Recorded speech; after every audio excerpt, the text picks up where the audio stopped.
পশ্চিমবঙ্গ সরকারের প্রকল্পের সৃষ্টিশ্রী ও খাদ্য ছায়া স্টলের শুভ উদ্বোধন হলো আজ। উপস্থিত ছিলেন জেলাশাসক সুরেন্দ্র কুমার মিনা, মহকুমা শাসক প্রিয়া যাদব, ইসলামপুর পৌরসভার চেয়ারম্যান কানাইলাল আগরওয়াল, ইসলামপুর বিডিও দীপানিতা বর্মন সহ বিভিন্ন আধিকারিকরা। ইসলামপুর বিডিও অফিস চত্বরে এই স্টলগুলির শুভ উদ্বোধন করেন উত্তর দিনাজপুর জেলার জেলাশাসক সুরেন্দ্র কুমার মিনা। বিডিও দীপানিতা বর্মন বলেন, 15 থেকে 16 লক্ষ টাকা ব্যয়ে স্টলগুলির শুভ উদ্বোধন হলো আজ। এছাড়াও একটি বিডিও অফিস চত্বরে পার্কেরও শুভ উদ্বোধন করেন জেলাশাসক বলে তিনি জানান। জেলাশাসক সুরেন্দ্র কুমার মিনা এ বিষয়ে কি বললেন শুনে নেব। তো আমরা আপনি জানেন যে এই ফাইন্যান্সিয়াল ইয়ার তো শেষ হয়ে যাচ্ছে, ওর 5-7 দিন আসছে। তো আগামী ফাইন্যান্সিয়াল ইয়ারের জন্য আমরা দুটো জেলাতে আমরা গতবার আমরা দেখেছি, আমরা যখন ফাইন্যান্সিয়াল ইয়ার শেষ হয়েছে 1 নম্বরে পজিশনে আমরা অ্যাচিভমেন্টে ছিলাম। এবার যে আমাদের পজিশন ভালো আছে, তো আমরা আগামী বছর প্রস্তুতি নিচ্ছি যে আগামী বছর যে কাজকর্মগুলো হবে ডিফারেন্ট पंचायत ग्राम पंचायत लेवल पंचायत समिति लेवल जिला परिषद लेवल আমরা আগামী মিটিং করে সমস্ত গ্রাম পঞ্চায়েত প্রধান পঞ্চায়েত সমিতি और जिला परिषद সমস্ত এমএলএ জনপ্রতিনিধিদের নিয়ে আমরা অ্যাডভান্স প্ল্যানিং যাকে বলা হয় সেই মিটিং আমাদের হয়েছে। সকালবেলা আমাদের চোপড়া ছিল, তারপর ইসলামপুরে মিটিং হয়েছে সমস্ত পঞ্চায়েত সমিতি আমার जिला परिषद मेंबर हमारे এখানে ইসলামপুর মিটিং আমাদের সেখানে আমাদের উপস্থিত আছে সভাপতি সুপ্রা অন্যান্য আমার এরিয়া সব উপস্থিত ছিল। আমরা গ্রাম পঞ্চায়েতকে সমস্ত বাংলার আবাস যোজনা থেকে শুরু করে মিশন নির্মল বাংলা, তারপর স্যানিটেশন থেকে শুরু করে আমরা বাংলা সাহিত্য বইগুলো কীভাবে কাজগুলো করে এনআরডি ইস্যু আনন্দ সমস্ত ইস্যুগুলো ডিটেলে আমাদের ডিসকাশন হয়েছে।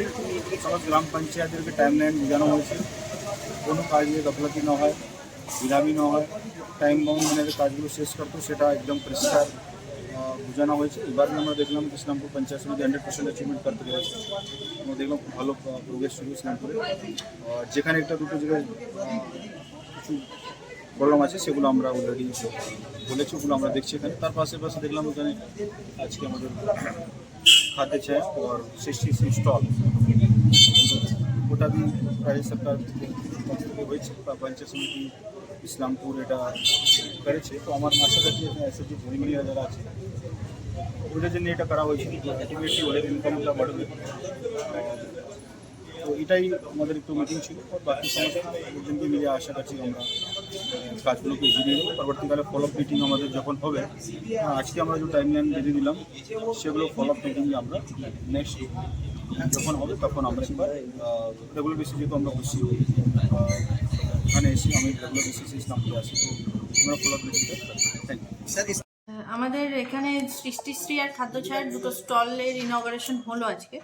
তো আমাদের মাননীয় জেলা শাসক মহাশয়ের নির্দেশে প্রত্যেকটা ব্লকেই এটা করা হয়েছে। তো আমাদের কিছু 15th এফসি এবং 5th এসএফসি থেকে আমরা কিছু টাকা পঞ্চায়েত সমিতি থেকে নিয়েছিলাম এবং বাকি 6 লক্ষ টাকা এই দুটো স্টলের জন্য ডিস্ট্রিক্ট থেকে আমরা পেয়েছি, আনন্দধারা থেকে পেয়েছি, এসএসজি ডিপার্টমেন্টের থেকে কিছু হেল্প হয়েছিল। তো সেই নিয়ে টোটাল আমাদের 15 থেকে 16 লাখ টাকা খরচায় এই স্টলের ইনঅগারেশন হয়েছে। এই দুটো স্টল ছাড়াও আরও দুটো আছে, যার মধ্যে একটা মানে আমরা পঞ্চায়েত সমিতি থেকে ওগুলোকে অ্যালট করতে পারবো। আর সাথে আমাদের যেটা পঞ্চায়েত মানে অফিসের বিল্ডিংয়ের মধ্যে বা বিডিও অফিসের ক্যাম্পাসের মধ্যে একটা আমাদের পার্ক হয়েছে, আপনারা জানেন আগেও হয়েছিল, মানে আগেই তৈরি হয়েছিল। তো ওটা আমরা এখানে ডিএম স্যারের হাত দিয়ে আজকে ইনঅগারেশন করলাম। ওটাও মানে ওই 5th এসএফসি স্টেট ফিনান্স কর্পোরেশনের যে টাকাটা আছে সেটা দিয়ে হয়েছে। এই কটা স্টল হয়েছে টোটাল? এখানে টোটাল 4খানা হয়েছে। এই স্টলে যারা আছেন এই কর্মসংস্থানে কতটা? হ্যাঁ, যেহেতু এটা আনন্দধারা স্কিম থেকে হয়েছে, তো সেক্ষেত্রে আমাদের যারা মানে এই সেলফ হেল্প গ্রুপের যারা মেয়েরা রয়েছে এবং যাদের এই ক্যান্টিন করার বা ওই সৃষ্টিশ্রী বা মানে যেগুলো আমাদের হাতের কাজের যে জিনিসপত্র সেগুলো নিয়ে অভিজ্ঞতা রয়েছে, তারা এই মানে ওরা অ্যাপ্লাই করেছিল যে কাজটা করতে ইচ্ছুক আছে। তো তাতে করে এই পঞ্চায়েত সমিতি থেকে সিদ্ধান্ত নিয়ে ওনাদেরকে দেওয়া হয়েছে যাতে ওদের একটা কর্মসংস্থান হয়।